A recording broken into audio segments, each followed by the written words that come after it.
I see it 24/7 that yes, so many of us are not waiting until we're older, not waiting for permission, but building a world that we can be proud of.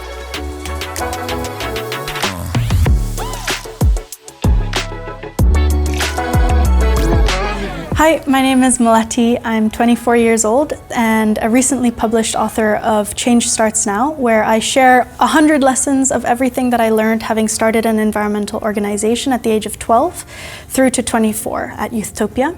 We are a learning platform for anyone, anywhere in the world who's asking the question, how can I create change? What does a change maker mean to you?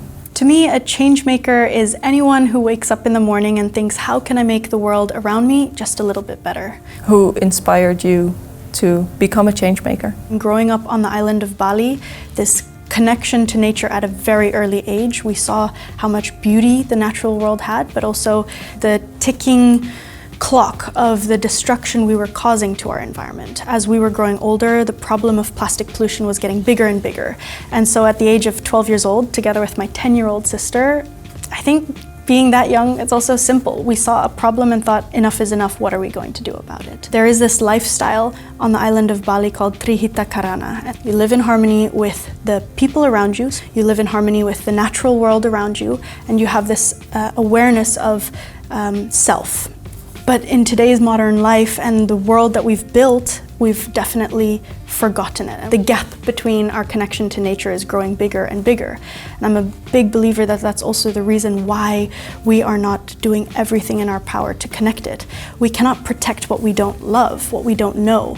Do you see more people reaching back to that story, or do you feel it's the other way around? I feel like my work as a change maker and building this network of young people around the world, I see it 24/7 that yes, so many of us are not waiting until we're older, not waiting for permission, but building a world that we can be proud of. I see it in the innovators, I see it in the farmers, I see it in teachers, this new story that we are writing of something we can be proud of. But then on the other hand, I find myself in rooms, in traditional institutions and government meetings where all I hear are the reasons why we cannot change, or the reasons why we have to wait for more data, more analysis. And that frustration is also growing within the generation that I'm a part of.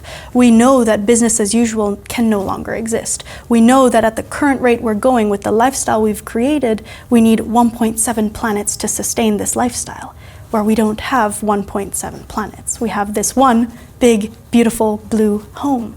What drives you? Community drives me. Seeing all of these incredible examples of real life young change makers who are innovating and inventing new ways. It's a sense of this unstoppable energy that I feel. You don't have to start your own organization. You don't have to be a great storyteller. You don't have to be into research or the science. The good news about this is that we have so much to do. But there's so many of us that if we each focus on our unique strengths, focus on our unique passions and what we want to see change in the world, then the to-do list gets shared and this co-creation of that better world exists. Do you feel that people can be afraid of change? I think it's easy to fear what you don't know. And also, when you're not given the tools to learn how to imagine. Because if we stay stuck in the fear, it becomes this paralysis, it becomes this downward spiral where you don't know anymore how to get out of it. But we also live in such an exciting time that when we have access to these inspiring stories, when we have access to role models who have done it before in their community and we can learn from them, I think that's where we transition from a place of anxiety into action. So there's this way where we get the narrative, we change the narrative. What would be the role of media in that? I believe we grow in the direction of the stories we tell and the questions we ask. A good story inspires, but a great story makes you want to take action. And that is the kind of storytelling that we need to see more of in the world. Not stories, not headlines that shut us down, but instead bring out that curious explorer, that one that ignites us to take action. So it's not only the media that I think needs to have a radical change, but also the educational institutions and the way we learn, so we can change the way we lead, so we can change the stories we share to inspire that cultural shift that we need. And maybe as a final question, what is one story in maybe a couple of sentences that you want to put out in that world?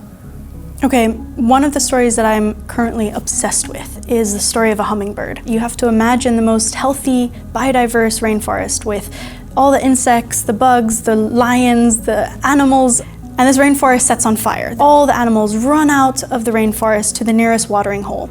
But they all see this one tiny little bird coming back and forth to the flames and to the water. And the bigger animals say, haha, what are you doing? This little hummingbird goes, well, I'm doing the best that I can.